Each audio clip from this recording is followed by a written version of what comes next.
မဲလာပါဗျာကျွန်တော် YouTube ရှင်တွေကနေပြန်လဲကြော်ဆိုလိုက်ပါတယ်ကျွန်တော်မတွေ့တာလဲအတူကြာပြီပေါ့နော်ကျွန်တော်ဒီကနေ့မှာတော့ forest trade ရှင်တဲ့လူတွေအတွက်ပေါ့နော်ကျွန်တော်တို့ဒီ xnet ဆိုတဲ့ app ကိုဘယ်လိုပုံစံမျိုးဒါ register လုပ်ရလဲဆိုတာကိုတစ်ဆင့်ရှင်းပြရှင်းတယ်ပေါ့နော်ဆိုတော့ကျွန်တော်တို့ဒီ xnet ဆိုတာကိုကျွန်တော်တို့ဒါအရင် download ဆွဲလိုက်မယ်ပေါ့နော် download ဆွဲပြီးကြတယ်ကျွန်တော်တို့ xnet ကိုကျွန်တော်တို့ဝင်လိုက်ပါမယ်ဝင်လိုက်ပြီးဒီခါကျရင်ကျွန်တော်ဒီမှာ create an account ဆိုတဲ့ဟာပေါ့နော်ကျွန်တော်အဲ့ဒီဟာလေးကိုကျွန်တော်ရှင်းလိုက်ပါမယ်ပြီးဒီခါကျတော့ကျွန်တော်ဒီမှာ resident ပေါ့နော်ကျွန်တော်တို့နေထိုင်တဲ့နိုင်ငံကိုရွေးမယ်ပြီးဒီခါကျကျွန်တော်အောင်းနာလေးမှာပေါ့နော်အမှတ်ချစ်လေးရှိပြီးတော့ကျွန်တော်တို့ continue ဆိုတာလေးကိုဒါဆက်နိုင်မယ်ပေါ့နော်ပြီးဒီခါကျတော့ကျွန်တော်တို့ဒီနေရာမှာဒီ xnet account ဖွင့်မဲ့ email ကိုပေါ့နော်ကျွန်တော် email ကိုရိုက်ထည့်ပါမယ်ပြီးရင် continue ကိုဆက်တော့ပါမယ်ပြီးဒီခါကျတော့ကျွန်တော်တို့ဒီမှာ password တတ်မှတ်မယ်ပေါ့နော် password ကတော့ကျွန်တော်တို့ရှစ်လုံးကနေ15လုံးထိထားမယ်ပေါ့နော်ပြီးရင်ကျွန်တော်အခရာအကြီးတွေထည့်မယ်အသေးတွေထည့်မယ်ပြီးရင်နံပါတ်တွေပါရမယ်ပြီးရင်ကျွန်တော်တို့ဒီ add လိုမျိုးပေါ့နော်အဲ့ဒီဟာမျိုးအခရာတစ်ခုထည့်လိုက်ပါမယ်အောက်ကဒီကျွန်တော်တို့အရှက်လေးရှက်မှာအမှန်ရှစ်လေးအကုန်လုံးပြေးသွားရင်တော့ဒါအစိမ်းရောင်ဖြစ်ပြီးတော့ပြေးသွားရင်တော့ရပြီပေါ့နော်ပြီးခါကျတော့ကျွန်တော်တို့ဒီမှာ passcode ရိုက်ထည့်ခိုင်းတယ်ပေါ့နော်ကျွန်တော်တို့ဒီမှာ passcode ရှောင်းလုံးကိုနှစ်ခါရိုက်ထည့်လိုက်ပေါ့နော်ပြီးတော့ကျွန်တော်ဒီမှာ face ID ပါရင်တော့ face ID နဲ့လေးလုံးလို့ရပါတယ်ဒါလိုမျိုးဆိုရင်တော့ကျွန်တော်တို့ဒါ xnet ကိုရောက်သွားပြီပေါ့နော်ကောင်းဖွင့်လို့ပြီးသွားပြီဆိုတဲ့တဘောကိုလေဒါပေမဲ့ကျွန်တော်တို့ဒီ verify လောက်စရာလေးတွေနေကြပါတယ်ဒီမှာကျွန်တော်တို့ personal detail နေရာမှာ not verify ဆိုပြီးပြနေပေါ့လေကျွန်တော်ဒီနေရာမှာကျွန်တော်တို့ထည့်စရာတွေဒါလိုက်ထည့်ရမယ်ပေါ့နော် profile ဆိုတဲ့ဟာလေးကိုနှိုက်တွားလို့ရပါတယ်ကျွန်တော်ဒီမှာ verification step တွေဒါရှိတယ်ပေါ့နော်1 2 3ပေါ့နော်ကျွန်တော်အဲ့ဒါလေးတွေကိုဒါ decision လိုက်ဖြည့်ရမယ်ပေါ့လေဆိုတော့ကျွန်တော်တို့ပထမနံပါတ်1ကနေစသွားပါမယ်အဲ့ဒီမှာကျွန်တော်ဒီနေရာမှာ complete noun ဆိုတဲ့ဟာလေးကိုကျွန်တော်နှိုက်ပြီးတော့ဒါတွားမယ်ပေါ့နော်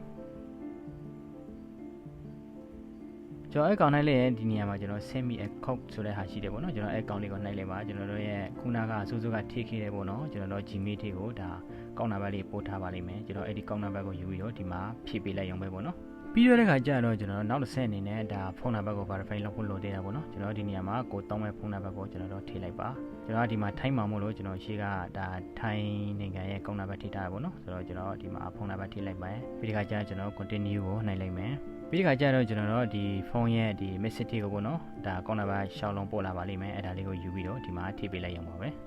ဲပြီးတဲ့ခါကျတော့ကျွန်တော်ဒီမှာ add profile information တွေပေါ့နော်ကိုယ့်ရဲ့နာမည်တွေဒီ date of birth တွေပေါ့နော်မွေးနေ့တက်ကြိတ်တွေပြီးရင်ဒါနေထိုင်တဲ့ဒါလိုက်စာတွေပေါ့နော်ကိုယ့်ရဲ့လိုက်စာတွေကိုဒီမှာဖြည့်ပေးရပါမယ်ဆိုတော့ဒီမှာ first name နေရာမှာကိုယ့်ရဲ့ဒီနာမည်အရင်ပေါ့နော်ပြောမယ်ဆိုရင်ကျွန်တော်တို့နာမည်အရင်ထည့်ရပါမယ်ကိုယ့်ရဲ့နာမည်အရင်ကိုထည့်လိုက်ပါပြီးရင်ကျွန်တော်တို့မွေးနေ့တက်ကြိတ်တွေကိုလည်းကျွန်တော်အမှန်ထည့်လိုက်ပေါ့နော်ဘာလို့ဆိုတော့ကျွန်တော်တို့passport တော့ဒီ card တော့နဲ့ကျွန်တော်တို့ verify လောက်မှာဖြစ်တဲ့အတွက်အဲ့ဒီမှာရှိတဲ့ဒီမွေးနေ့တက်ကြိတ်အမှန်လိုတယ်ပေါ့နော်ဆိုတော့မွေးနေ့တက်ကြိတ်တွေကိုလည်းကိုအမှန်ထည့်လိုက်ပါအောက်နားလေးကကျွန်တော် address ဆိုတဲ့နေရာမှာကိုယ့်ရဲ့ဒါလိုက်စာကိုပေါ့နော်ကျွန်တော်လိုက်စာကိုဖြည့်ပေးဖို့လိုပါတယ်ပြီးရင်ကျွန်တော်အောက်က your gender ဆိုတဲ့နေရာမှာကျွန်တော်ယောက်ျားလေးဆိုယောက်ျားလေးမိန်းကလေးဆိုမိန်းကလေးရွေးလိုက်ရအောင်ပဲပေါ့နော်ပြီးတဲ့ခါကျရင်ကျွန်တော် continue ကို set သွားပါမယ်ဒီနေရာကိုရတော့ကျွန်တော်ဒီဘာလို့ဖို့အကောင့်ဖွင့်လေးဆိုတဲ့အရေးကြီးရှက်ပေါ့နော်ကျွန်တော်ဒီနေရာမှာလေးကြိုက်တာတွေဖြည့်လို့ရပါတယ်အမှန်မှာတော့ဒါတက်ပြီးတော့အရေးမကြီးပေါ့နော်ကျွန်တော်ဒီ investment ဆို investment ကိုနိုင်လိုက်ရအောင်ပါပဲကျွန်တော်ဒီနေရာမှာလေးပဲဒီဟာတစ်ခုခုရွေးပြီးတော့ဒီလိုပြမဲ့ဒါအဖြစ်တစ်ခုခုကိုထည့်ပေးလိုက်ပေါ့နော်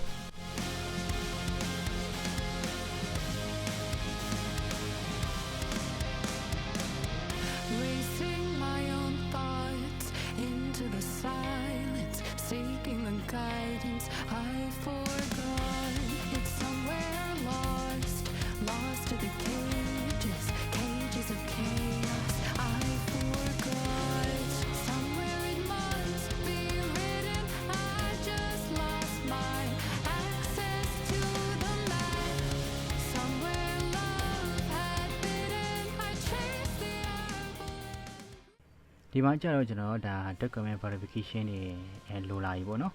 ်ဆိုတော့ကျွန်တော်တို့ဒီ pair နဲ့တင်မလေးပို့လေကျွန်တော်ဒီမှာကျွန်တော် document တွေတင်ပေးရမယ်ကျွန်တော် passport နဲ့လည်းတင်လို့ရတယ်ပေါ့နော်ကျွန်တော်မြန်မာရွေးပြီးတော့ passport နဲ့လည်းတင်လို့ရပါတယ်ကျွန်တော်လည်းအဲ့လိုပုံစံပဲတင်ထားတာပေါ့နော်ဒီမှာဒီနေရာမှာကိုယ့်ရဲ့နာမည်မှန်ကိုတရားစစ်ပေါ့နော်တကယ်လို့မမှန်ဘူးဆိုရင်ကျွန်တော် edit လုပ်ပြီးတော့ကျွန်တော်ပြန်ပြင်လို့ရပါတယ်ကျွန်တော်ဒီနေရာမှာအမှန်ရှိမယ်ပြီးရင်ဒီ submit document ကိုတွားမယ်တော်လိုက်ပြီးတခါကျရင်ကျွန်တော်ဒီ verify identity မှာကျွန်တော်ဒီနိုင်ငံရွေးလို့ရတယ်ပေါ့နော်ကျွန်တော် country ရွေးလို့ရတယ်ပြီးတခါကျရင်ကျွန်တော်ဘယ်ဟာနဲ့တင်မလဲဆိုတော့ဒီidentity document ပေါ့နော်ကျွန်တော် identity document ကိုလေးရွေးလို့ရပါတယ်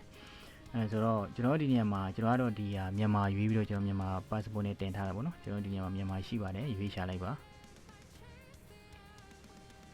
မြန်မာကိုရွေးမယ်ကျွန်တော်တို့ passport ရှိရ passport နဲ့တင်ပေါ့နော် driver license ရှိရ driver license နဲ့တင်လို့ရပါတယ်ကျွန်တော်မှာတော့ဒါ passport ရှိတာဖြစ်တဲ့အတွက်ကျွန်တော် passport ကိုရွေးပြီးတော့ဒါ passport နဲ့တင်လိုက်တယ်ပေါ့နော်ကျွန်တော်ဒီနေရာမှာလေး passport ကိုဘယ်လိုပုံစံမျိုးဓာတ်ပုံရိုက်ရမလဲဆိုတာပါတယ်ပေါ့နော်ကျွန်တော်ကတော့ဒီမှာဓာတ်ပုံဓာတ်ရိုက်လိုက်တယ်ပေါ့နော်ကျွန်တော်ဒီကင်မရာဖွင့်ပြီးတော့ဓာတ်ပုံဓာတ်ရိုက်ပြီးတော့တင်လိုက်ပါတယ်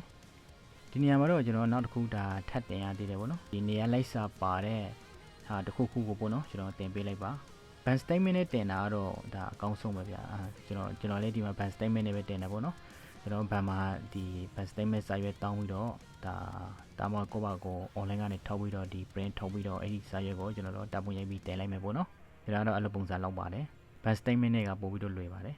သူကကတ်နဲ့တင်ရတော့နှစ်ခုတင်ရမယ်ပေါ့နော်ဟိုမှာ driver license တို့ပါလို့ဆိုရင်နှစ်ဖက်တင်ရမယ်ဟိုဘက်ဒီဘက်ပေါ့နော်ဒီ ban statement ဆိုတော့ကျွန်တော်တို့ဒီရှေ့တစ်ဖက်ပဲတင်ဖို့လိုတယ်ပေါ့နော်ဘာလို့ဆိုတော့နောက်ဖက်မှာဘာမှမရှိပဲကိုဆိုတော့အားကြောင့်မလို့ကျွန်တော်တို့ဒီ upload another page ကိုလောက်စရာမလိုဘဲနဲ့ဒီ submit document ကိုနှိပ်ပြီးတော့ကျွန်တော်တစ်ခါတည်းတန်တင်လို့ရပါတယ်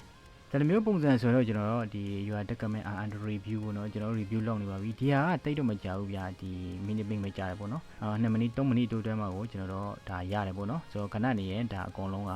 ဒါအမှန်ရှင်းလေးပြပြီးတော့ဒီ verification ဟာဒီ